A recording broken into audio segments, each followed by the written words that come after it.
Hello everybody and welcome back to Daniel Drives. In this video it's the return of Paolo, the Fiat Panda 100HP. I know it's been a long time, the reason is nothing has happened. Obviously we're in lockdown number 3 of probably many. Nothing has been happening with this car. If it wasn't for the lockdown, this Panda would have been going around Alton Park at the start of the month and that would have made a very exciting video and I was looking forward to it. But oh well, we've got some stuff to get through first, viruses and national tragedies. But anyway, in this video we're going to be getting this car ready for its MOT because this car has its MOT this Tuesday. It's Saturday as I'm recording this. It needs a few things doing. A wash, roof bars, lights demisting, it needs oil check, light check, tyre check, the usual things before a car goes for its MOT. I'm fairly confident it's going to pass, but you never know. It's a Fiat, it's Italian, things could go wrong. And I have a feeling this Tuesday is going to be the day that literally everything fails, but hopefully not. Anyway, fingers crossed. So, we're going to get this car MOT ready. Now, what's interesting is you, the viewer, by the end of this video, will know whether this passed or failed, and if it has any advisories or stuff like that. Me, as I'm recording this, I have no idea.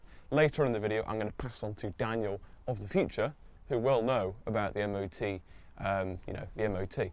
So that's interesting. Anyway, got a few things to do for the Panda this video, but first of all, let's take you for a walk around because it's looking very disgusting.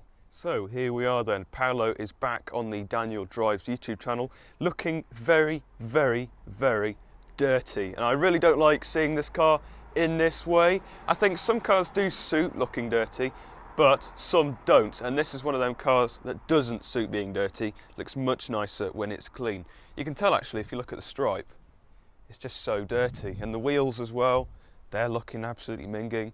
So first of all, we need to give it a big clean, because I'm actually ashamed how it's looking. My mum's been driving this about, and I honestly feel sorry for her because it's a state. The roof bars are also currently on, but they're going to need to come off. It's actually a very clever system. Most roof bars actually, I can show you on the Scenic actually, the Renault Scenic, which we'll talk about in a minute, clamps underneath the window seal, but it's not like that on the Fiat Panda. It goes into a hole in the roof via a screw. So there's 4 of them, one each corner, and the whole roof bar mechanism and everything just lifts off the car and away. So it's nice and simple, probably going to take about 5 minutes to get it off, but they are coming off. The reason it's on is we've needed this car to save bikes when we've had punctures because it's our only car at the moment. The Scenic has been stranded here since the very start of November because of brake issues. Also, we've not really needed it. We will need it soon, but basically it's needed new brake pads at the rear, both sides, because they're absolutely atrocious. But they're done now, just needs its brakes bleeding, and then this can go for its MOT as well, because it's currently got no MOT. Looking very clean though, to give it a massive clean. So I'm hoping to make the Fiat just as clean in this video, but there we go. Anyway, I think we should start off by taking the bars off. Okay, so I've got my little work zone tool set bought from Aldi, not sponsored. It is a great set though, really cheap from what I can remember. Don't know if they still sell them, I doubt it because it's been a few years, but it's done us very, very proud, and we're using this to take the roof bars off today. It's actually very, very cold today. It's horrible. It's really horrible. And we didn't have any thin gloves. I'm not going to wear thick ones because I can't do YouTube in thick gloves. So it's an absolute nightmare, if I'm honest. I'm freezing. I'm actually dying, I think. I'm suffering slowly. But oh well. We carry on. So there's the right socket. What size is it? 10mm, I think. It goes in. Again, as I said, it's only a screw. And it goes in on pins. Super, super simple. I know you can't really see, you're not very close, but you get the idea. It's literally just unscrewing it. Da-da-da. It's a long thread, unfortunately. They're longer at the front than they are at the rear, because of the roof line. But there you go, I think that one's done. It is indeed. The bolt's stuck in the socket. Oh, it's difficult, isn't it? And I can't feel what I'm doing with my hands. There we go. And that is off. Put that back on there. Oh, it's really cold today. Really cold. It's horrible. It's really horrible. Anyway, let's do the rear. There's no reason to take these roof bars off, to be honest. It's not going to make a difference, but I just think it looks nicer when they're off. And I think for an MOT, one of the key things is the car looking nice, which is the reason we're giving it a clean today. Yeah, I'm probably going to get a load of detailers in the comments going, "Oh, you're doing this wrong. Oh, 3-bucket method." But if I'm honest, I'm not really bothered. If it was a Ferrari, I would be, but this is a Fiat Panda, isn't it? And even me, who absolutely adores it, I'm not massively bothered. It's a 14-year-old car. Oh well, we'll come to that later on. This side's done, so I'm going to move the camera over to that side and we can do the right-hand side bars. Right, there we go. Apologies, you're even further away. You're actually sitting on my wheelie bin. And I'm actually doing the thing I was told in drama when I did it at school, what I shouldn't do, and that's putting my back towards the camera. But you know, on my own YouTube channel, I make the rules. So, it's actually a really tight thread, because I think they're special locking ones or something. They're fancy, because you know, it's a fancy car. There we go, as I said, this is done. So after all 4 nuts are undone, from what I can remember, I made a mess of that, it will just lift off. It's really simple. And if you are a Fiat Panda owner, hello, then you probably also know that you drop things quite often. You'll know that it's very simple. It's so simple. But if you're an idiot like me, I'll pick that up later, then it's probably not. And also when it's like -5 degrees, much more difficult. Because I'm actually suffering on camera, which I didn't expect to do in this video. But oh well. I actually blamed this on Instagram because I did a poll whether I should actually record what I'm doing today. And most people voted yes. There's about 1 who voted no. Grr. Oh well. Right, it's the last one. Nearly done. I'm going to try to do this on my own, lift it off. It should be good. Or I could get my brother for help. No, I'll do it on my own. Right. Ooh. Oh, it's really cold. It's so cold. Fingers are shaking. Right, there we go. It is done. So, I believe we can just go and lift it off now. So, have I got enough slack on my microphone cable stuck underneath the Renault bumper? Yes, we have. Right. I need to undo it from the other side. This is difficult, this is. So, let's take them off the pins, like so. Probably actually shouldn't do this, because I'm probably damaging the paintwork, but oh well. And then, put the camera back on the wheelie bin. This is the joys of YouTube. If I wasn't filming this, it'd be a lot more straightforward.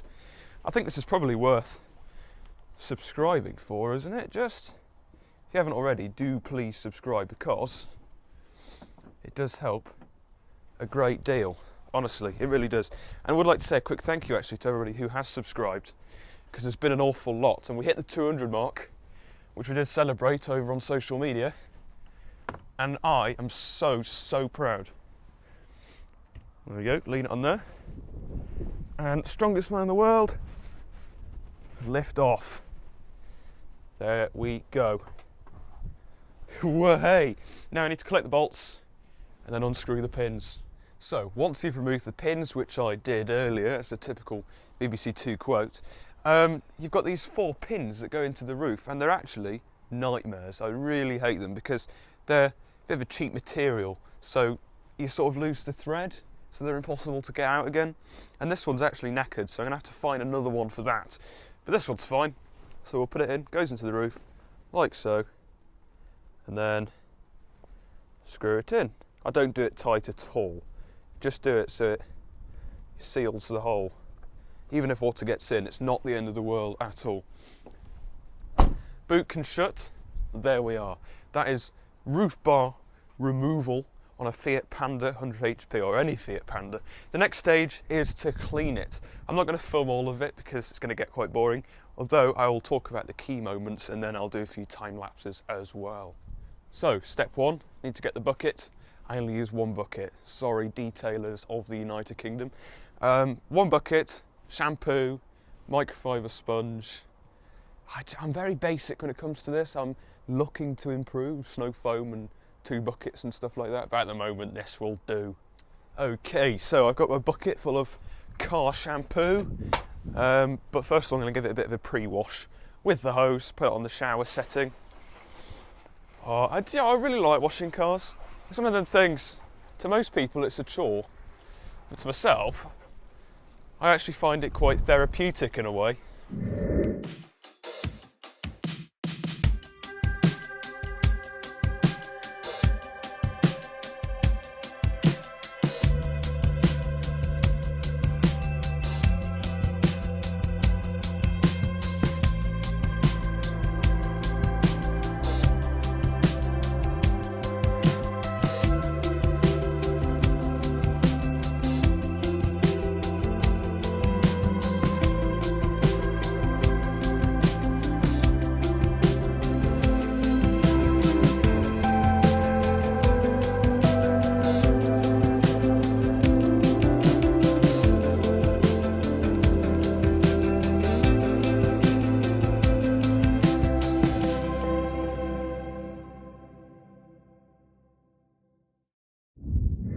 Okay, so after scrubbing away for some time and giving professional detailers a bit of a shiver, the Panda is now looking absolutely amazing. Look at this. This is superb. Now, I haven't actually cleaned it since the end of last year, so everything about it's looking really nice, apart from the trim. I was going to put trim restorer on, but because it's still very bad weather, I don't think I'm going to bother, to be honest. So, Hoover's underway. Let me move for Mr. Sheen. Do the seats all nice. Oh yes. This is going to be one clean Panda. Really well. Yeah. I like this car when it's clean. I'm a bit of a freak when it comes to keeping cars clean. Cars I like anyway, of course. So yeah, I'm going to get on with this hoovering and cleaning, and then I'll report to all of you when it's looking half presentable. Right, so fast forward 5 or 10 minutes, and the interior is now looking and smelling quite a lot better. The seats do need vaxing, but at this moment in time I'm not going to worry too much about that. Let's head to the other side. I'm going to do a proper good job on this car when, you know, it gets to spring and it's not going to rain every single day.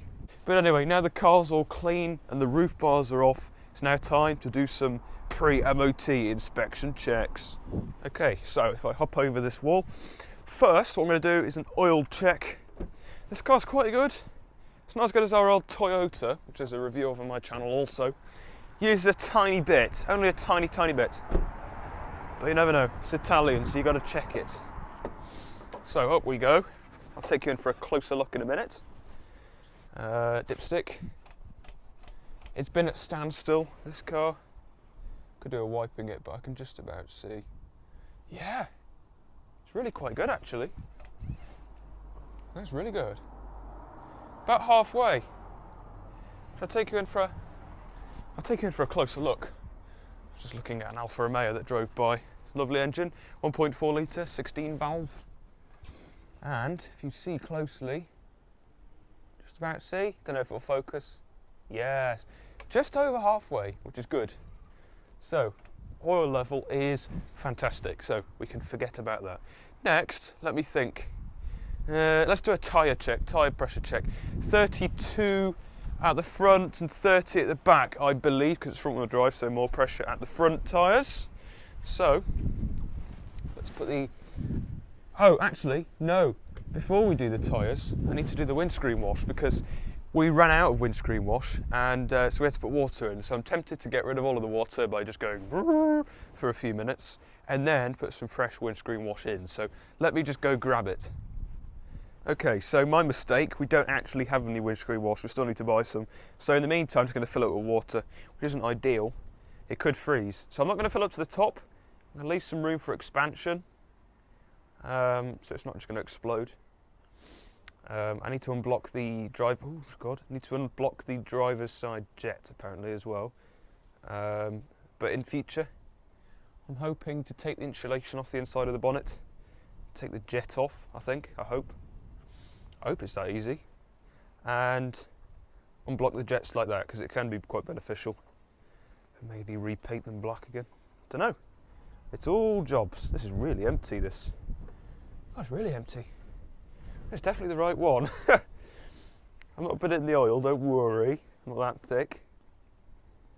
God, still going. There we go. There we go. It is full. So we've got windscreen wash. Should we try it out? No, the ignition's off. So I put the key in the ignition, and then we can try it out. Even though oh, hold on a minute. No, the windscreen washers aren't on the bonnet. Of course they're not. Sorry. Sometimes I stagger myself with my thickness. But there we go. With music, it's not great. Yeah, I see what I'm saying actually. The driver's side jet isn't great at all. It's going to need filling up. But anyway, we'll unblock that later on. That is fantastic. So, the bonnet can go down now. Good, this engine. 96,000 miles, roughly. And it's running like an absolute dream. Right, now that's done, just before I do the tyres, I'm going to do a quick light check. So all of the lights need to go on, and the radio needs to go off, because it's kind of against the law. Lights need to go on, put it on high beam. Hazards on. We'll put fog lights on, reverse light on. Is there any other lights I've missed? I don't think so. Look, oh, dashboard's lit up. That's fantastic. Engine warn light, battery light, blah blah blah. That's just because the ignition's on and it's trying to test itself out. But there we go, we can check out now, and then I'm going to place you behind and you, the viewer, can check the brake lights, because obviously I can't do that.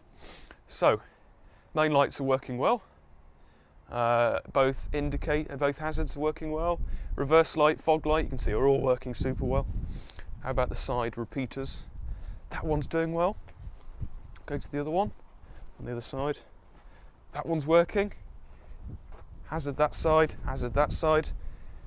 and fog lights and high beam are both working very well. So that's really good actually, very happy with that. So now I'm going to place you just behind, and you, the viewer, can check the brake light for me. You can help me out. Right, there we are. Hopefully the camera's not going to fall over, and hopefully you can actually see. Right, viewer, can you confirm that the brake lights are working as they should? I'll turn the lights off now, they can go off. And there we go. Right, are the brake lights working? Yes or no? I can hear you shouting at your screen now, and hopefully you're shouting yes. Fantastic. Oh, I'm making a fool of myself if they're not working now. But oh well. Let's check the footage. Well, they appear to be fine, so I'm not making a fool of myself after all. So, everything's good, I think. Just need to check the tyre pressures, but I think they're fine. They tend to hold pressure really well, but you know, it's good to double check. I've just realised some damn bird has pooed on the roof of my clean Fiat Panda. How dare it? Honestly, that is so annoying. Grr. I believe the tyre pressure checker with a squeaky boot is in the boot of the Scenic. I think so. So let's pin this. Oh God. Oh. There you go. The boot floor can come down. This is a tit, this car, because it's been, as I said at the start, a standstill. There it is. So, dump that. This bloody car. Down you go. Best lock it as well. There we go. And then we can check the tyre pressures. Right, so tyre number 1. I've got these nice valve caps. And as told to me by Twitter, I should put WD-40 on these, and I have done. Anyway, these are the nice shiny valve caps that say Fiat on. And they're lovely. Really, really nice. So, on. It's on. This tool has been on all of our cars. And off. Oh dear, that better not be true. Oh, 27? 27, it should be on 32. If there's a policeman watching, turn off. Oh dear, 26.5. That's going to have to be pumped up straight away. So let's try and find the compressor. That's really bad, actually. Shocking. Really bad. I love pumping tyres. Something about it. I'm sure in 50 years I'll absolutely hate it because of the amount of tyres I must have pumped up by then. But anyway, screw this on the valve. Doesn't matter if we lose any air because there's obviously not much to lose. It's all right because we've had cars much worse. Apologies about the noise.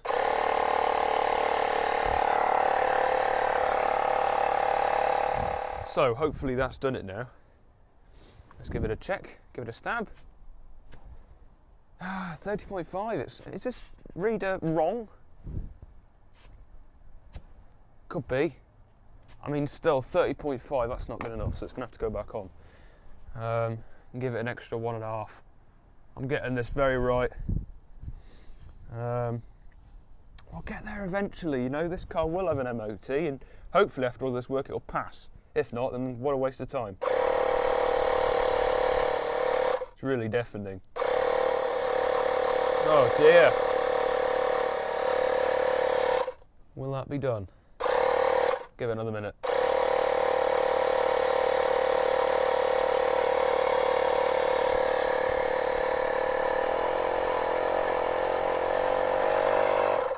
There we go, my little life hack of keeping it on while you take it off so you don't lose much pressure.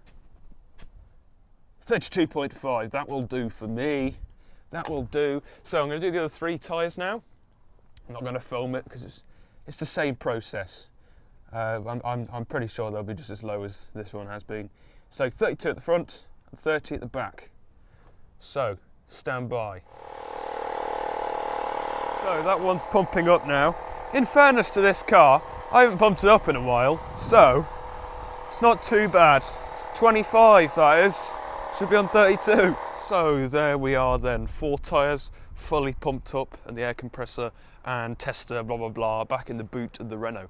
By the way, there will be a review of this car coming up soon. I'm still going to make it. When this car's on the road, I will make it happen. I mean, it's currently on bricks, so I'm not going to film it just yet. It's not ready for its YouTube appearance. But Sally the Scenic will have her moment. I know it's really very cringy giving cars names, but I don't really care. So this car is now officially MOT ready, and it's looking smart. It drives smart, I have no doubt in that. Oil's fine, lights are fine, tyres are fine, washer fluid's fine. It's just a very fine car, so I have no doubts in this car. It's had roughly 4 or 5 years, no advisories. So I'm very cold, I'm going to head indoors now and maybe record episode 1 of series 3 of the Piston Podcast with some chocolates, because that's always fun, isn't it? Anyway, it's not the end of the video, because now I'm going to travel forward in time. It's absolutely amazing. To Tuesday, once the Panda's MOT is complete. With fingers crossed, I really hope it's passed, but you can find out now. I've still got to wait. It's annoying. But anyway, to the future. Please, Panda, please. So, welcome to Tuesday. Sadly, I'm coming with some rather bad news. Yes, the Panda did fail its MOT. The first MOT it's failed in quite a few years, weirdly, but oh well. It's not actually a very surprising fail, according to Twitter and Instagram. Apparently it's quite common.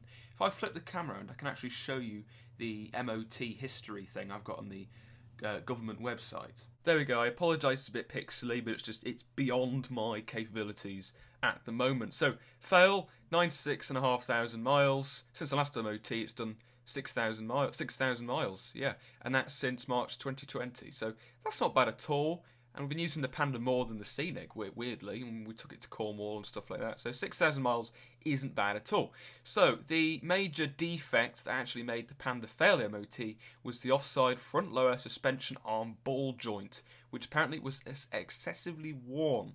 So that's not very good, but it's hardly a surprise. The Panda's MOT is very, very stiff indeed. And I put on Twitter and Instagram, I said, right, today's the Panda's MOT, it's MOT day, what could possibly go wrong? And it was surprising, actually, the amount of people that came back and said something about the suspension. Front suspension, you know, it's where most of the weight is, it's where the engine is, blah, blah, blah. and that's where it hits the pothole first, so it's hardly surprising. And of course, when you're turning the wheel, it's going to wear the ball joint there as well. The advisories, only two, and they're both the same. It's the near side and offside rear position lamp, which is slightly affected by the operation of another lamp. So I'm guessing this is, for example, either the fog light or the main light that dims when the brake lights go on or when the hazards go on. And that is something I noticed a week or two ago, but I didn't think it was that bad at all, so I just left it. And it's obviously come up as an advisory, which is not a problem, but it is going to be something I'd like to sort out just for future. You know, we don't want it to get even worse. And of course, it's an advisory. It's advised you do it, so may as well anyway. But I think you just need to remove the earth wire and resolder it on just to give it a better connection. I think that is just it. But overall, that is not bad at all. So as I'm recording this on the Tuesday, the day it failed, it's staying the night at the MOT station. And then tomorrow morning it's going to get sorted out with the new ball joint for the suspension arm, lower front. And then it should be back with us tomorrow. But as I speak, we are officially carless, which is quite weird. But there we go. So then, not the end of the world. At least it does give me an opportunity to use quite a clickbaity title, which is always hilariously dismal. But anyway, if you like this sort of MOT prep mechanic-y content, then there might be more to come. Maybe next year's MOT, maybe some things that might go wrong on the Fiat, because it's a Fiat, let's face it, things are going to go wrong. And if you want another one immediately and you just cannot wait, then remember there is my sun visor video, which will be in the link up there, hopefully. It depends if I remember in the edit. If I have, then well done me. If I haven't, then there we go. Anyway, remember to subscribe to Daniel Drives. Trust me, it makes a massive difference and it's massively appreciated. Leave the video a like, a comment, and follow me on social media at DanielCars05. Stay safe, everybody, and I will see you soon. Goodbye.